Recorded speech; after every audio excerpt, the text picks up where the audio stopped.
अभी तक अपन ने नेक्स्ट जेएस में यूआई बिल्ड करना सबको आता है, ऑलमोस्ट सबको आता है यूआई बिल्ड करना, राइट। तो अपन नेक्स्ट जेएस क्या है किसी को पता है क्या? लेकिन देख अपन सब ने सब कुछ ना कुछ बिल्ड कर लिया, लेकिन अपन कर रहे क्या वो किसी को पता है क्या? देख रिएक्ट जेएस किसको पता है? देख नाम तो सुना रहेगा किसी ने, राइट। ये रिएक्ट जेएस और नेक्स्ट जेएस यूआई फ्रेमवर्क्स है। अपन अभी तक यूआई बिल्ड कर रहे हैं, तो अपन नेक्स्ट जेएस क्यों यूज़ कर रहे हैं? अपन रिएक्ट जेएस भी यूज़ कर सकते हैं। तो the scene is Next JS में नहीं क्या एक्स्ट्रा फीचर्स रहता है जो कि यूआई बिल्ड करने में के साथ साथ अपने को एक सर्वर साइड रेंडरिंग देता है। एक रहता है क्लाइंट साइड रेंडरिंग और एक रहता है server side rendering. Client side rendering मतलब end user is the client. तो अपन एंड यूजर को जो सामने दिखेगा उसके रिएक्ट जेएस में कोई भी यूआई बनता है वो क्लाइंट साइड रेंडर आता है, वो क्लाइंट के साइड पर आकर रेंडर होता है। रेंडर मतलब डिस्प्ले होता है नॉर्मल क्लाइंट। तो नेक्स्ट जेएस में सर्वर साइड रेंडरिंग होती है। अपना साइट सर्वर पे होस्टेड है, सर्वर पे रेंडरिंग होगी और सामने क्लाइंट को दिखेगा। तो पहले लोड होगा वो फिर क्लाइंट को दिखेगा, क्लाइंट के पास जाके लोड नहीं होगा। That's the reason Next JS की साइट सुपर फास्ट रहती है। इसमें एक हेड टैग आता है, ऐसा हेड टैग आता है। नेक्स्ट रिएक्ट जेएस को वो प्रोवाइड नहीं करता। हेड टैग से क्या होता है? आप हेड टैग में टाइटल दे सकते हैं, जैसा हेड टैग में आप टाइटल दे सकते हैं हर पेज को अगर अलग टाइटल रहेगा, हर पेज को अलग कीवर्ड्स रहेंगे। टाइटल के साथ आप यहाँ पे मेटा ले सकते हैं, मेटा का टैग यहाँ पे कीवर्ड्स लिख सकते हैं। कीवर्ड्स में जो भी कीवर्ड्स लिखेंगे तो पेज का एसईओ होता है। So we don't have to pay for SEO separately, या फिर एसईओ बाद में कीवर्ड्स डाल के नहीं करना पड़ता। आपका सबका जब एप्लीकेशन डिप्लॉय होगा, आप डोमेन पे भी नहीं डालेंगे, उसको जस्ट डिप्लॉय भी कर देंगे तो भी आपकी साइट गूगल सर्च रैंकिंग में 1 नंबर हो जाएगी। लिख के देता हूँ 1 नंबर पे जाएगी, क्योंकि हर पेज का एसईओ नेक्स्ट जेएस में प्री बिल्ट आता है।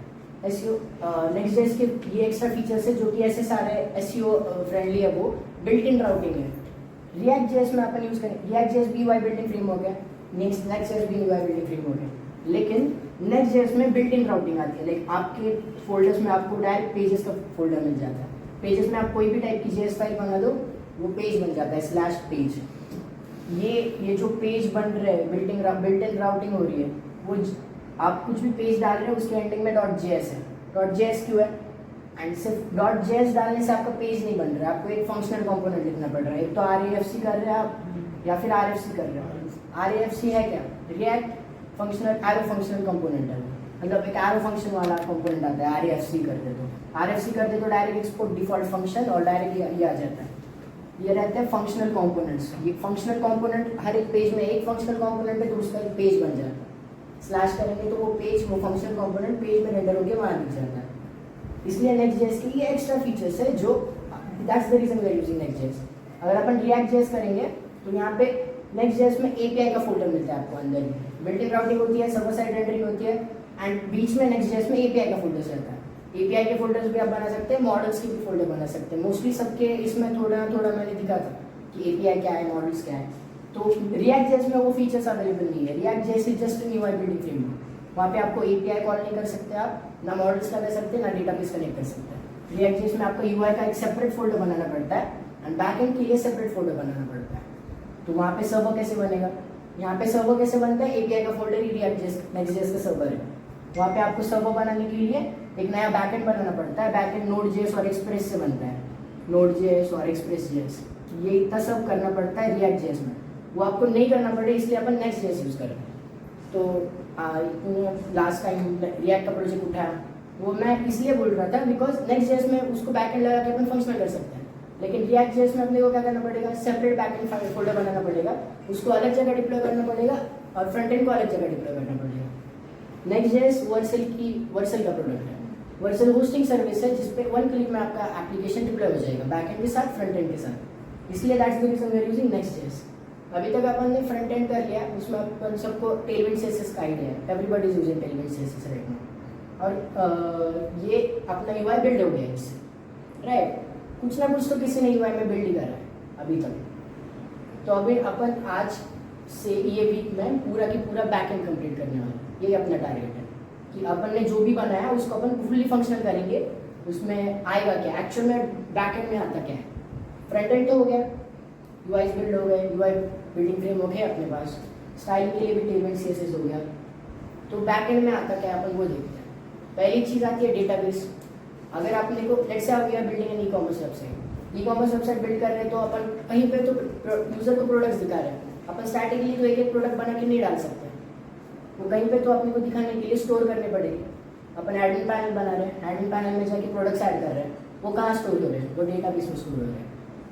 अपन प्रोडक्ट्स, कैटेगरीज, सब कैटेगरीज या फिर जो भी डेटा है, जैसे भी टाइप की वेबसाइट है, उसका डेटा अपन पहले डेटाबेस में स्टोर करते हैं एंड डेटाबेस से रिट्रीव करके यूज़र को दिखाते हैं, क्योंकि कुछ तो चाहिए जहाँ पे अपन स्टोर करें डेटा। तो डेटाबेस भी रहते हैं दो टाइप के, जो भी फर्स्ट है डेटा साइंस में उसको एसक्यूएल में रहेगा, तो that is SQL and no SQL database. SQL मतलब serialized query language, no SQL मतलब non serialized query language. SQL database का एग्जांपल है किसी के पास? एसक्यूएल डेटाबेस का एग्जांपल इसको माई एसक्यूएल, डॉल्फिन वाला my SQL. And no SQL का MongoDB, that's what we are using. MongoDB में क्या होता है? एसक्यूएल में होता है टेबल फॉर्मेट में डेटा, रोज एंड कॉलम्स में डेटा स्टोर होता है। मोंगोडीबी में क्या होता है? डेटा स्टोर होता है डॉक्यूमेंट्स फॉर्मेट में। हर एक इसमें कलेक्शंस बनेंगे अलग अलग। Let's say we are building an authentication, user login system बना है, तो डेटाबेस में अपन क्या भेज रहे हैं? यूजर भेज रहे हैं, एंड जब यूजर लॉगिन करेगा तो वो यूजर रिट्रीव करके यूजर को दिखा रहेगी ये तेरा यूजर है। वो कैसे हो रहा है? अपन डेटाबेस में एक कलेक्शन बन रहा है यूजर्स का एंड उसमें डॉक्यूमेंट्स आ रहे हैं, लिख रहता है कलेक्शन। मोंगोडीबी में बनते हैं कलेक्शंस और उसके अंदर रहते हैं डॉक्यूमेंट्स। यूजर्स कलेक्शन में फिर इन सब का एक यूजर का डॉक्यूमेंट रहेगा। डॉक्यूमेंट कैसे फॉर्मेट में आता है वो दिखाता हूँ, एक मिनट। वो आता है जेसन फॉर्मेट में। आपके एप्लीकेशंस में पैकेज डॉट जेसन है, वो जेसन फॉर्मेट में, उसमें सारी डिपेंडेंसी जो भी आप इंस्टॉल कर रहे हैं, लाइब्रेरी जो भी इंस्टॉल कर रहे हैं वो वहाँ पे दिखती है। कहाँ पे? डॉट जेसन में, पैकेज डॉट जेसन में। तो डॉट जेसन फॉर्मेट ऐसा रहता है, यहाँ पे कर्ली ब्रेसेस ओपन करी मैंने एंड यहाँ पे की है मेरी एंड यहाँ पे वैल्यू है उसकी, ऐसा रहता है। लेट्स से ये मेरा एक यूजर का डॉक्यूमेंट है, एक यूजर का डॉक्यूमेंट दिखाता हूँ। ऐसे यूजर का डॉक्यूमेंट ओपन होगा, यहाँ पे आएगा यूजर नेम की, उसकी वैल्यू लेट्स से आदित्य, यहाँ पे ऐसा आएगा पासवर्ड, उसकी वैल्यू जो भी पासवर्ड डालेंगे। लेकिन डेटाबेस में पासवर्ड अपन ऐसे ही नहीं डालते, तो कुछ सिक्योरिटी रहेगी नहीं। किसी का भी पासवर्ड एडमिन को दिख रहा है डेटाबेस में तो वो खुद ही डायरेक्ट ओपन कर लेगा, पेमेंट का कुछ भी कर लेगा। तो जब भी पासवर्ड यहाँ पे आता है वो एनक्रिप्टेड आता है। एनक्रिप्टेड कैसे आता है? उसके लिए भी एक लाइब्रेरी रहती है बीक्रिप्ट नाम की, वो एनक्रिप्शन लगा देता है एंड वहाँ पे पासवर्ड जाता है डेटाबेस में। तो ये कलेक्शन है यूजर्स का, उसमें की एक डॉक्यूमेंट है, आदित्य नाम के यूजर की एक डॉक्यूमेंट है, जिसमें की है यहाँ पे वैल्यू है, इसको बोलते हैं जेसन फॉर्मेट। यहाँ पे ऐसे जाके मैंने बंद कर दिया, यूजर नेम एंड पासवर्ड मेरा डेटाबेस में चला गया। ये डेटाबेस है। डेटाबेस अपन कैसे कनेक्ट करते हैं? मोस्टली बहुत लोगों ने तो कनेक्ट भी कर लिया उसको। एक कनेक्शन स्ट्रिंग देता है मोंगोडीबी, वो कनेक्शन स्ट्रिंग अपन मुंगूस के थ्रू connectdb.js में बना के उसमें वो कनेक्शन स्ट्रिंग प्लग करता है, सो दैट अपना मोंगोडीबी, अपना डेटाबेस अपने नेक्स्ट.js ऐप से कनेक्ट हो जाए। मुंगूस क्या है? मुंगूस लाइब्रेरी है जो मोंगोडीबी को अपने नेक्स्ट.js ऐप से कनेक्ट करती है। तो यहाँ पे अपन connectdb नाम की अलग फाइल क्यों बनाता है? बिकॉज अपन जब भी डेटाबेस को बोलेंगे कि मेरे को कुछ तो पोस्ट करना है डेटाबेस में, कुछ तो मेरे को डेटाबेस में डालना है या फिर कुछ भी डेटाबेस से निकालना है, तो मेरे को कनेक्शन तो बताना पड़ेगा कि वो मेरा डेटाबेस है, ये डेटाबेस से कनेक्ट करना है। तो वो मेरे को हर time let's say get products बनाना है, मेरे को कोड लिखना है टू गेट प्रोडक्ट्स अपने ई कॉमर्स के डेटाबेस में से। तो गेट प्रोडक्ट करने के लिए मेरे को पहले फिर से कनेक्ट करना पड़ेगा डेटाबेस को एंड फिर वहाँ से कनेक्ट करने के बाद वहाँ से प्रोडक्ट्स आएंगे। उससे अच्छा अपन क्या करते हैं, यूटिल्स फोल्डर में जाके connectdb.js की फाइल बनाता है, वहाँ पे अपन कनेक्शन स्ट्रिंग भी डाल देता है एंड बोलते हैं कि कनेक्ट करो मोंगोडीबी डेटाबेस को एक बार। जब मोंगोडीबी डेटाबेस एक बार कनेक्ट हो गया तो अपन सिर्फ ये फंक्शन को कॉल करते हैं जब भी अपने को प्रोडक्ट्स ऐड करना है। लेट्स से गेट प्रोडक्ट्स करना है तो मैं सिर्फ connectdb करूंगा, ये फंक्शन को कॉल कर दूंगा। फंक्शन किसी को पता है क्या है?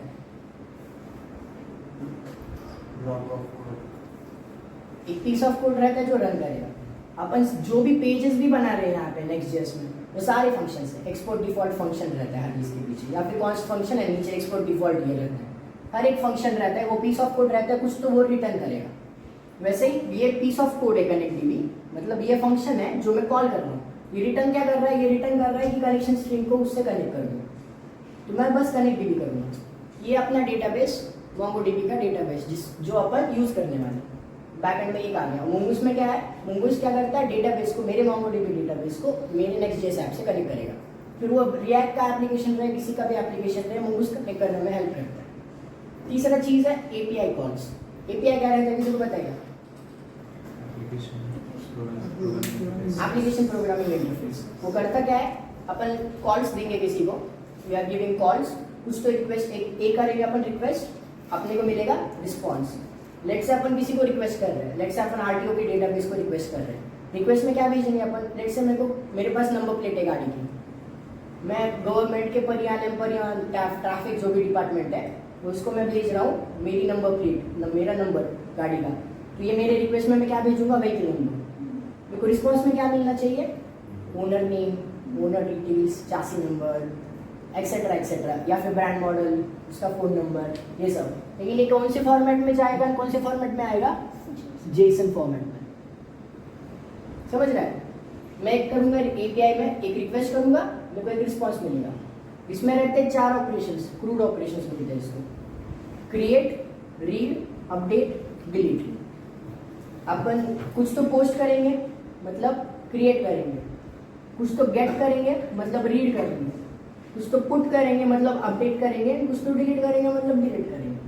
This are the CRUD operations, जो हर किसी में क्रूड ऑपरेशंस ही चलते हैं, हर एपीआई कॉल्स में। एक रहता है रिक्वेस्ट, एक रहता है रिस्पॉन्स। कुछ तो रिक्वेस्ट करूंगा, कुछ तो रिस्पॉन्ड में आएगा, या फिर अपन भी रिस्पॉन्स दे सकते हैं कुछ तो। कुछ एपीआई को रखती है कीज। एपीआई कभी कभी एनक्रिप्टेड रहता है, एनक्रिप्टेड मतलब लॉक्ड रहता है कि मैं एपीआई बेच रहा हूँ तो मुझे पहले पेमेंट करो, मैं आपको की दूंगा, फिर वो की जब मैं प्लग इन करूंगा तब मेरा एपीआई सक्सेसफुल रिस्पॉन्स देगा।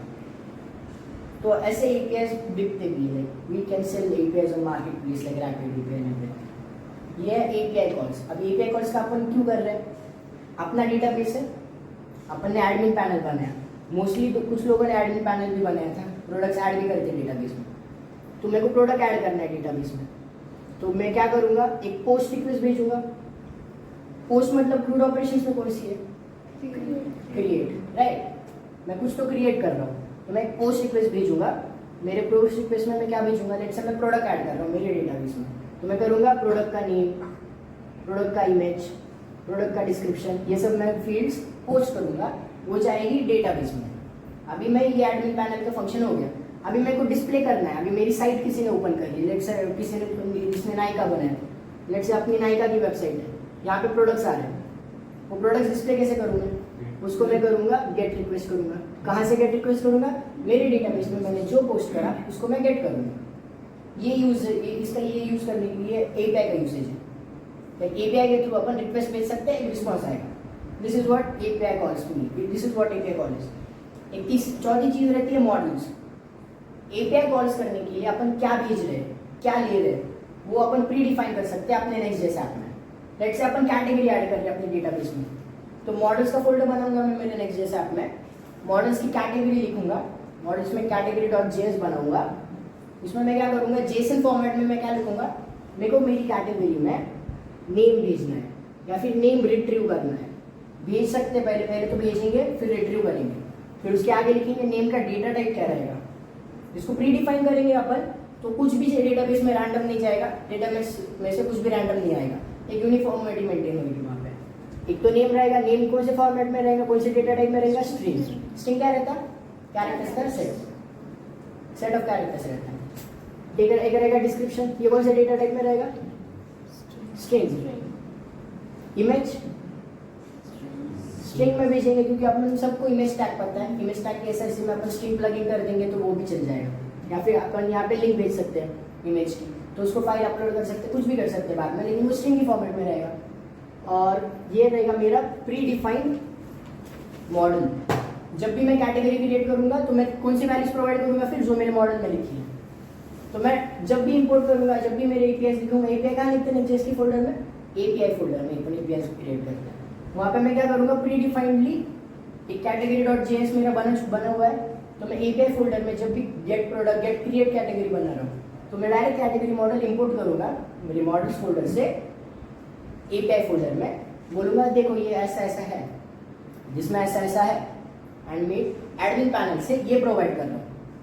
तो वो जब एपीआई कॉल एग्जीक्यूट होगा मेरा जाएगा कैटेगरी डेटाबेस में। समझ रहा है?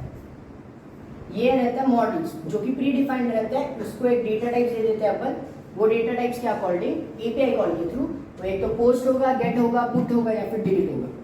पोस्ट करेंगे तो वो कैटेगरी क्रिएट होकर डेटाबेस में जाएगी। गेट करेंगे तो यूजर को, जब यूजर वेबसाइट खोलेगा तो वो कैटेगरी उसको दिखेगी। पुट से मैं एडिट कर सकता हूँ फिर से मेरी कैटेगरी एडमिन पैनल में जाके। डिलीट से एडमिन पैनल से मैं डिलीट कर सकता हूँ। इसमें से कौन से फीचर्स अपन एंड यूजर को दे रहे हैं और कौन से फीचर्स अपन एडमिन के पास रख रहे हैं? Post, get, put, delete. Get user, post and post, put and delete delete अपन अपने पास रखते हैं, क्योंकि यूजर रैंडमली आ गया, नहीं कैसे एक प्रोडक्ट डिलीट कर दिया, ऐसा होता नहीं, क्योंकि ये फीचर्स एक्सक्लूसिवली अपन एडमिन के पास रख सकते हैं। अपन यूजर को भी दे सकते हैं देने के लिए, लेकिन अपन क्यों करेंगे? एक और फिर उसके बाद आता है फ्रंट एंड का इंटीग्रेशन। आपने एपीआई बना लिया, आपने बैकएंड बना लिया, डेटाबेस है अपने पास, Mongoose से कनेक्टेड है। अब ये क्या करना है, अपने को मेन चीज वो डिस्प्ले करनी है। तो अपन क्या कर रहे हैं, एक गेट रिक्वेस्ट ले रहे हैं, एपीआई कॉल से अपन गेट रिक्वेस्ट करेंगे यूजर को दिखाने के लिए, एंड यूजर के लिए गेट रिक्वेस्ट करने वाले अपन रीड करेंगे क्रूड ऑपरेशंस में उसके अकॉर्डिंग, एंड उसको अपन मैप करेंगे। लेट्स से मेरे कैटेगरीज का एरे, एरे समझता है? एरे कॉन्टिन्यूअस फॉर्मेट में डेटा स्टोर करता है, ऐसे स्क्वायर ब्रैकेट्स में अपन एरेज लिखते हैं। लाइक एरे का फर्स्ट एलिमेंट, एरे का सेकंड एलिमेंट, एरे का थर्ड एलिमेंट। एरे में एरे भी रख सकते हैं, एरे में ऑब्जेक्ट्स रख सकते हैं, एरे में कुछ भी रख सकते हैं, एरे कलेक्शन करता है। तो मैं क्या करूँगा, लेट्स से मेरे पास डेटाबेस में कैटेगरीज का एरे, एरे मतलब बहुत सारी कैटेगरीज है मेरे पास, 1 2 3 4 एक्सेसरी, शूज, शॉपिंग, जो भी है वो कैटेगरीज का एरे। तो मैं क्या करूँगा, उसको फ्रंट एंड में डिस्प्ले करना है मेरे को, तो मैं वो एरे को मैप करूँगा। मेरे को 10 कार्ड नहीं बनाना है एरे दिखाने, मेरे को प्रोडक्ट में फाइनली 10 कार्ड के प्रोडक्ट के कार्ड है, तो मेरे को एक कार्ड बनाना है, बस एक कार्ड बनाना है, एंड बोलना है ये कैटेगरीज को वो कार्ड में मैप कर दूँ। तो वो एक कार्ड में एक कैटेगरी आएगी, एंड वैसे कार्ड्स बनते रहेंगे। जितने भी एक कार्ड में मैप कर, तो जितनी कैटेगरीज है उतने कार्ड बनेंगे फ्रंट एंड में। तो मेरे को हर टाइम हर प्रोडक्ट के लिए कार्ड नहीं बनाना पड़ेगा। या तो मेरे पास 50,000 प्रोडक्ट है, मैं 50,000 बार एक ही कार्ड टाइप कर रहा हूँ, तो वो फिजिबल ही नहीं है। ऐसे रहता है ऑब्जेक्ट्स। ऑब्जेक्ट्स क्या रहता है, ये एक ऑब्जेक्ट है, ये सिर्फ डेटा टाइप है। लाइक मेरे को लेट्स से कैटेगरी दिखानी है सिर्फ कि मेरा कैटेगरी का आईडी क्या है, मेरा कैटेगरी का ये क्या है। ये चीज़ें अपन नॉर्मली एंड यूजर को नहीं दिखाते ऑब्जेक्ट फॉर्मेट में, ऑब्जेक्ट टाइप या फिर ऐसी चीज़ें जिससे कुछ नहीं दिखाते। इधर तक सब हो गया, लेट्स से इधर तक आपने सब इम्प्लीमेंट कर लिया, इंटीग्रेट कर लिया, so that we are done. तो अपन एक्चुअल में फुल स्टैक डेवलपर है, we have built a full stack application, full stack web application. इसके अलावा क्या बचता है, इसके अलावा बचता है ऑथेंटिकेशन। लेट्स से यूजर को कुछ खरीदना है, वो लॉगिन तो करना पड़ेगा, उसको अकाउंट तो क्रिएट करना पड़ेगा अपने साइट में, तो उसके लिए रहता है ऑथेंटिकेशन। यूजर का नेम आएगा, यूजर का पासवर्ड आएगा, यूजर ऑथेंटिकेट करेगा, ये होगा। उसके लिए क्या कर सकते हैं अपन, एक आता है JWT टोकन।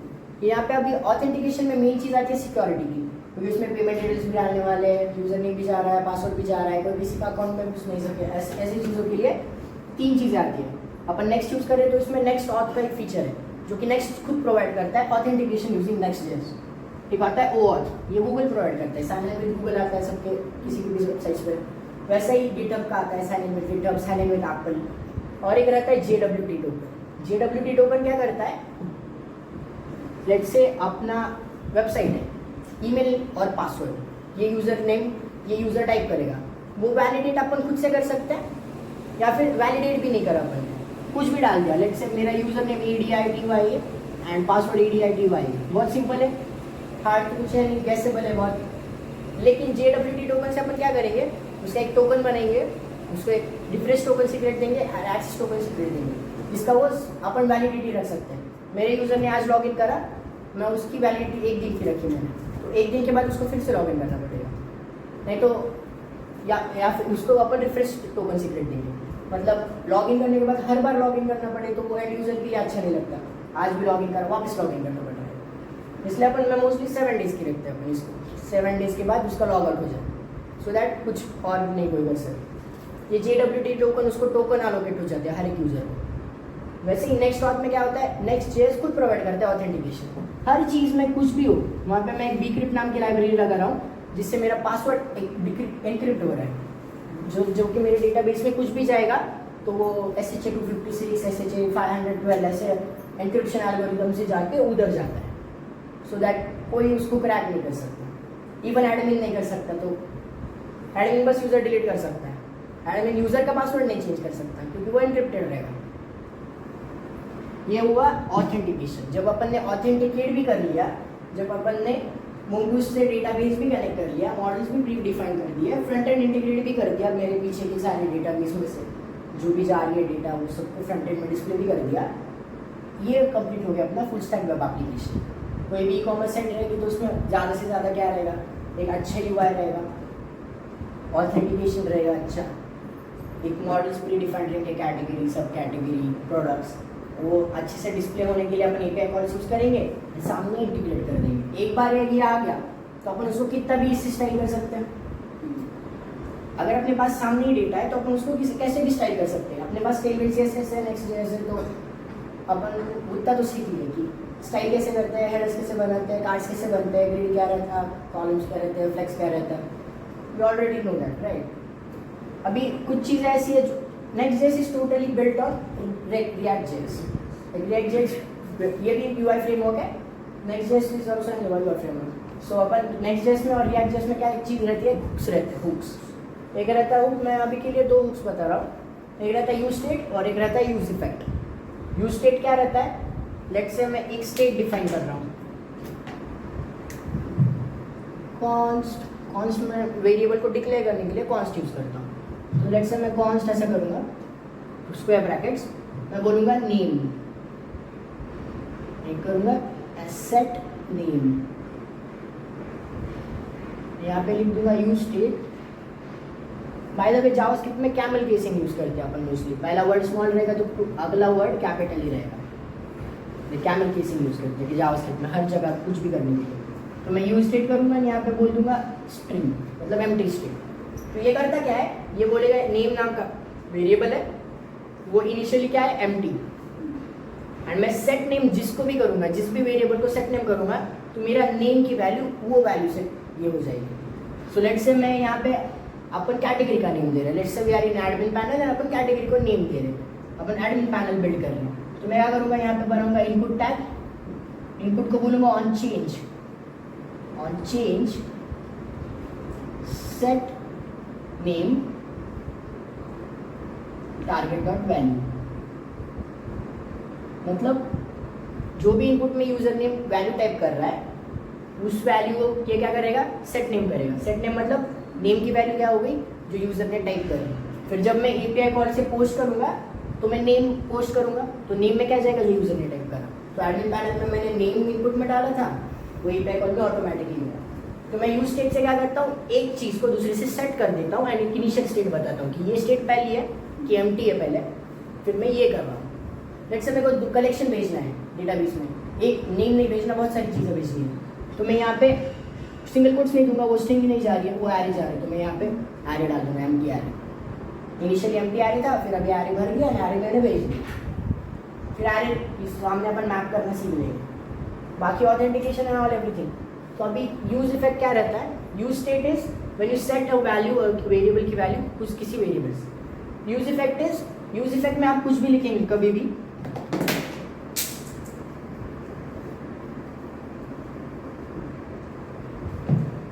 लेट्स से मैंने एक यूज इफेक्ट रख दिया यहाँ पे, एक यूज इफेक्ट रखा मैंने यहाँ पे। अभी यूज इफेक्ट में मैं कुछ भी लिखूंगा, कुछ भी ऐसा ऐसा ऐसा ऐसा। जब मेरा पेज लोड होगा, मेरा कंपोनेंट लोड होगा जिसमें यूज इफेक्ट मैंने डाल के रखा है, तो ये इसके अंदर की वैल्यू हो जाएगी। मतलब इसके अंदर जो भी रिटर्न करा है मैंने, फंक्शन में जो भी कोड लिखा है मैंने, वो पहले रन होगा। जब भी पेज लोड होगा यूज इफेक्ट क्या करेगा, उसको लोड करेगा। यहाँ पे मैं लास्ट के जो ब्रैकेट्स है उसमें कुछ लिखूंगा, लेट्स से ऑथ लिखा मैंने, या फिर यूजर नेम, नॉर्मल भाषा में यहाँ पे मैंने लिखा यूजर नेम। तो इसमें क्या होगा, जब भी पेज लोड होगा ये अंदर की चीज़ें हो जाएंगी। लेट्स से मेरा डिस्प्ले प्रोफाइल पिक्चर, ऐसा मैंने लिखा है यूज इफेक्ट में, डिस्प्ले प्रोफाइल पिक्चर नॉर्मल भाषा में।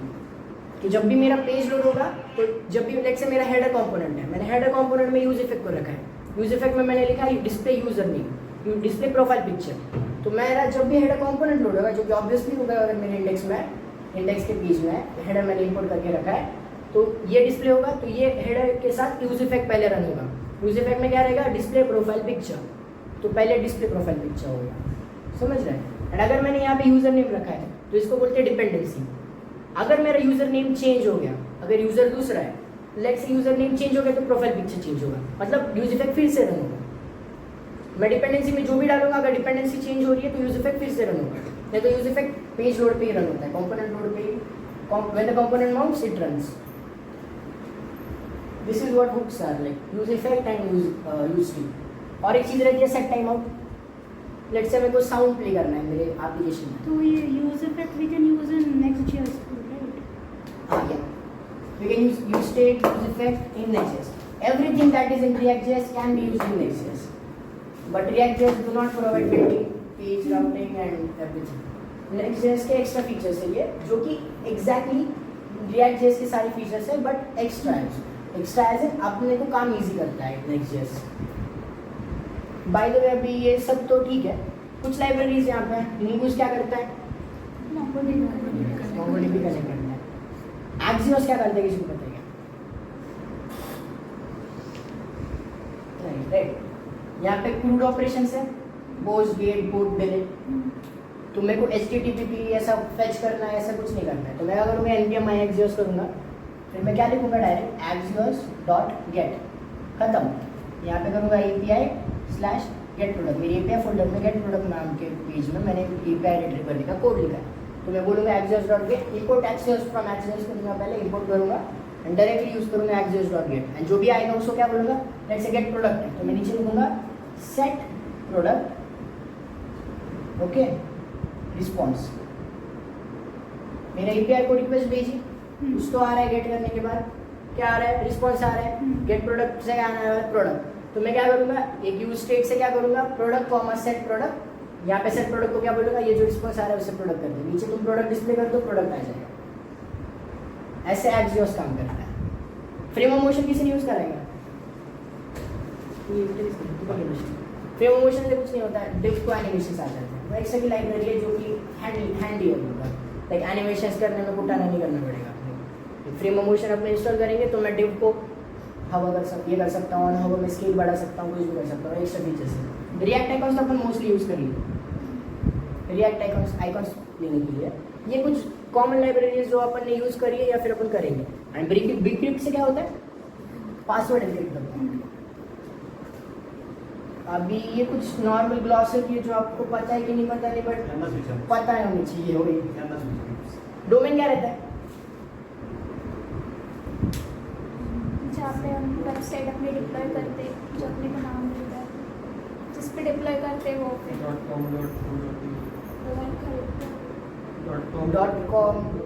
.com.io डोमेन अपन डिप्लॉय कहाँ से करते हैं, अपन डोमेन डिप्लॉय करते हैं होस्टिंग साइट। होस्टिंग मतलब सर्वर पे। अपन अपनी साइट अभी कहीं पे तो होस्ट कर रहे हैं, वो क्या है, अपन अपनी साइट राइट ना जिसकी भी नेक्स्ट एप्लीकेशन वो कहाँ होस्ट कर रहे हैं,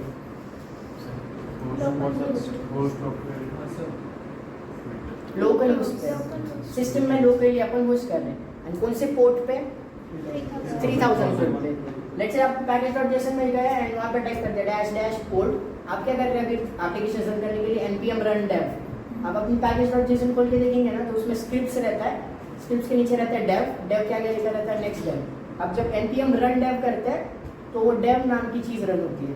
अगर मैंने वो dev नाम की चीज़ पे डैश करके पोर्ट लिख के 14141234 कुछ भी लिख दिया तो मेरा एप्लीकेशन का पोर्ट वो हो जाएगा, लोकल होस्ट 1414। पोर्ट कुछ भी ले सकते हैं, क्योंकि वो लोकल ही है, आपको कुछ भी कर सकते हैं।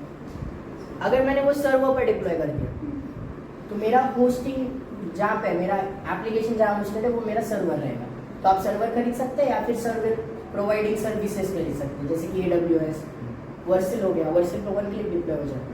इसलिए अपन Next.js और React.js दोनों वर्सल पे 1 क्लिक में डिप्लॉय होता है। लेकिन Next.js में बैकएंड रहेगा, फुली फंक्शनल वेबसाइट्स रहेगी, यहाँ पे सिर्फ UI रहेगा। या फिर लेट्स से आपने को एक लैंडिंग पेज बनाना है कंपनी के लिए, लैंडिंग पेज, उसको कुछ नहीं चाहिए, सिर्फ लैंडिंग पेज चाहिए कि मेरी कंपनी एग्जिस्ट करती है, ऐसा कुछ है। तो मैं ये React.js में टेलिंग सीएसएस लगा के बना दूंगा। स्टैटिक और डायनामिक बोलना चाह रहे थे। हाँ, स्टैटिक साइट, इससे स्टैटिकली जनरेटेड वेबसाइट्स बनती हैं, इससे भी स्टैटिकली जनरेटेड वेबसाइट्स बनती हैं। यहाँ पे ये अपन यूज़ करेंगे तो वो डायनामिकली जनरेटेड वेबसाइट्स बनेगी। वहाँ पे डायनेमिक जनरेटेड वेबसाइट्स आप बना सकते हैं, लेकिन बैकएंड बनाने के लिए, फंक्शनल करने के लिए, कुछ चीज़ें लगाने के लिए आपको बैकएंड फिर से बनाना पड़ेगा। तो instead of creating a new server and backend and ये सब के लिए इससे अच्छा मैं नेक्स्ट.js यूज़ करूँ। डोमेन क्या है, .com, अपन डोमेन प्रोवाइडर से डोमेन खरीदते हैं, लाइक कुछ भी रहेगा, ethereum.io मैंने आपने खरीदा है एक डोमेन, तो वो एक डोमेन हो गया जिसपे मेरी वेबसाइट दिखेगी, एक डोमेन पे मेरा दिखेगा। जब मैं डोमेन, लाइक से मेरी होस्टिंग है कहीं पे, वर्सल पे होस्टेड है साइट, या फिर मेरे सर्वर पे साइट होस्टेड है, तो मैं उसको मैंने खरीदे वाले डोमेन से लिंक कर दूंगा। तो जब भी कोई डोमेन पे विजिट करेगा तो मेरे होस्टिंग जहाँ पे एप्लीकेशन डिप्लॉयड है वो उस पे दिखाएगा, इस पे डोमेन पे। समझ रहा है? HTTP क्या रहता है, किसी को फुल फॉर्म पता है? Hypertext transport protocol. HTTPS क्या होता है? वही और सिक्योर। वही और हाइपरटेक्स्ट ट्रांसपोर्ट प्रोटोकॉल सिक्योर। ये क्या रहता है, किसी को पता है क्या? क्या HTTPS क्या रहता है पता है क्या किसी को? लाइक हाइपरटेक्स्ट ट्रांसपोर्ट प्रोटोकॉल मतलब क्या? डेटा पाठवतोय, दोनों चलेगा, कुछ भी, क्या रहता है क्या? जो डेटा पाठवतोय आणि तिकडनं जो रिस्पॉन्स येतो तो सिक्योर आहे का? HTTPS ज्यादातर अपने जो सिक्योर साइट है मैं डिफरेंस पूछ रहा नहीं, मैं पूछ रहा HTTP क्या है? Hypertext transfer protocol. मेरा वेब पेज लोड हो रहा है, मेरा इंटरनेट पे ट्रांसफर जो भी हो रहा है डेटा का वेब पेज में, जो भी हाइपरटेक्स्ट है, लिंक्स रहते हैं, हाइपरटेक्स्ट मतलब लिंक रहते हैं, वो सारी लिंक्स मेरे को वेब पेज पे लोड हो रही है, वो कौन से प्रोटोकॉल से लोड हो रही है? HTTP। लेट से अपना एक ये अपना लोकल होस्ट किस पे? http://localhost 3000। यहाँ पे ये HTTP क्या है? प्रोटोकॉल है जिससे मेरा इन्फॉर्मेशन वेब पे स्टोर डिस्प्ले हो रहा है, ट्रांसफर हो रहा है। हाइपरटेक्स्ट मेरा ट्रांसफर हो रहा है कौन से प्रोटोकॉल से? HTTP। ऐसा ये HTTP एक प्रोटोकॉल है, एक सिक्योर प्रोटोकॉल HTTPS। इससे मेरा हाइपरटेक्स्ट मतलब लिंक्स फॉर्मेट रहता है, पूरा वेब लिंक है। तो मेरा ये हाइपरटेक्स्ट ट्रांसफर प्रोटोकॉल एक प्रोटोकॉल है जिससे मेरा ये वेबसाइट वेब पेज पे ट्रांसफर हो रहा है मेरा डेटा, ये एक प्रोटोकॉल है। अगर मेरे को HTTPS करना है, मेरे को सिक्योरली डेटा वेब पेज पे लोड करना है, डिस्प्ले करना है, ट्रांसफर करने links, HTTP hypertext transfer protocol. तो मेरे को S लगाना मतलब क्या? सिक्योर करने के लिए अपने एक SSL सर्टिफिकेट नाम की चीज़ मिलती है। कुछ वेबसाइट्स के बाजू में ऐसा लॉक रहता है, कुछ वेबसाइट के बाजू में बोलते हैं नॉट सिक्योर। ऐसा नहीं रहता कि वो सिक्योर नहीं रहती, बट उस पर डेटा ट्रांसफर सिक्योरली नहीं हो रहा है, कुछ तो वल्नरेबिलिटी आ सकती है उसमें। तो एक SSL सर्टिफिकेट नाम की चीज़ रहती है, वर्सेल जो पहले ही दे देता है, आप डिप्लॉय करेंगे उस पर साइट पर, या फिर कुछ domain provider, service providers SSL certificate provide करते हैं जिससे ये बाजू में लॉक आ जाए, तो उससे आपकी साइट सिक्योर रहती है, आपका हाइपरटेक्स्ट ट्रांसफर सिक्योरली होता है। कूल। जल्दी हैक नहीं होगा। हाँ, हैक करने में हार्ड होता है, वेबसाइट में कोई घुस नहीं सकता। SQL NoSQL समझ गया? इसमें डॉक्यूमेंट फॉर्मेट में डेटा स्टोर होता है, इसमें टेबल फॉर्मेट में डेटा स्टोर होता है।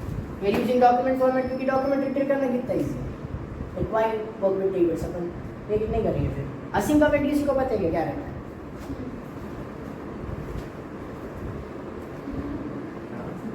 Async await is basically a function जिसमें हम उसको बोल रहे हैं कि एक साइट को मतलब वेट करके फिर वो systematically one by one run करेगा, like it will not run all at once, right? हाँ, उसका उल्टा। असिंक मतलब क्या रहता है? असिंक्रोनस जावास्क्रिप्ट रहती है। Asynchronous JavaScript and asynchronous language. It means कि ऊपर के फंक्शन को मेरे को 15 सेकंड्स लग रहे हैं रन होने में, नीचे का फंक्शन 2 सेकंड में हो रहा है, नीचे का फंक्शन 2 सेकंड में हो रहा है, तो मैं क्या करूँगा? 15 सेकंड वेट करूँगा नहीं, मतलब जावास्क्रिप्ट 15 सेकंड में वेट करेगी, 2 सेकंड में ये फंक्शन लोड हो जाएगा, फिर 15 सेकंड के बाद ये होएगा, तो टोटल 17 सेकंड में होएगा तो टोटल पूरा कोड 17 सेकंड में, लेकिन ये फंक्शन जो है वो 2 सेकंड्स में होएगा। अगर मैंने यहाँ पे उसने जो बोला अवेट, वो असिंक अवेट बोला उसने, राइट? असिंक्रोनस मैंने अभी बताया, इसका उल्टा मतलब क्या? असिंक फंक्शन है मेरा, ऐसा लिखूंगा मैं फंक्शन के बाजू में, असिंक फंक्शन है जिसमें एक अवेट आएगा। अगर मेरा फंक्शन असिंक है तो ऊपर के फंक्शंस के लिए वेट नहीं करेगा, वो रन होएगा। वो किसके लिए वेट करेगा? जिसके अवेट है, वो सिर्फ उसके अवेट के लिए वेट करेगा, बाकी चीज़ों के लिए वेट नहीं करेगा। लेट्स से मेरा अवेट में डिस्प्ले प्रोफाइल पिक्चर, जैसा मैंने नीचे बोला, तो जब तक प्रोफाइल पिक्चर डिस्प्ले नहीं होता वो तब तक ये फंक्शन चलेगा। प्रोफाइल पिक्चर डिस्प्ले हुआ तो उसको बाकी के फंक्शन से लेना देना नहीं है, वो बोलेगा खत्म, फंक्शन वो डिस्प्ले कर देगा लगेज। मतलब इससे पहले और भी फंक्शन कुछ भी रहेंगे तो ये रन होएगा, असिंक्रोनस फंक्शन रन होगा, असिंक फंक्शन को इंडिपेंडेंटली रन होएगा, सिर्फ वो अवेट के लिए वेट करेगा। This is what async await is. Client side rendering या सर्वर साइड रेंडरिंग समझ गया। Client side rendering is when the site renders on the client side, like client के साइड, एंड सर्वर साइड मतलब जो server पे load होके इधर आएगा। सर्वर साइड रेंडरिंग फास्ट चीज़ है, बहुत फास्ट चलती है। मोबाइल एप्लीकेशंस में कुछ सर्विस में अभी नहीं चलती, बट अभी तो ऑलमोस्ट सब तरफ से। www क्या रहता है? क्या रहता है? हाँ, बट क्या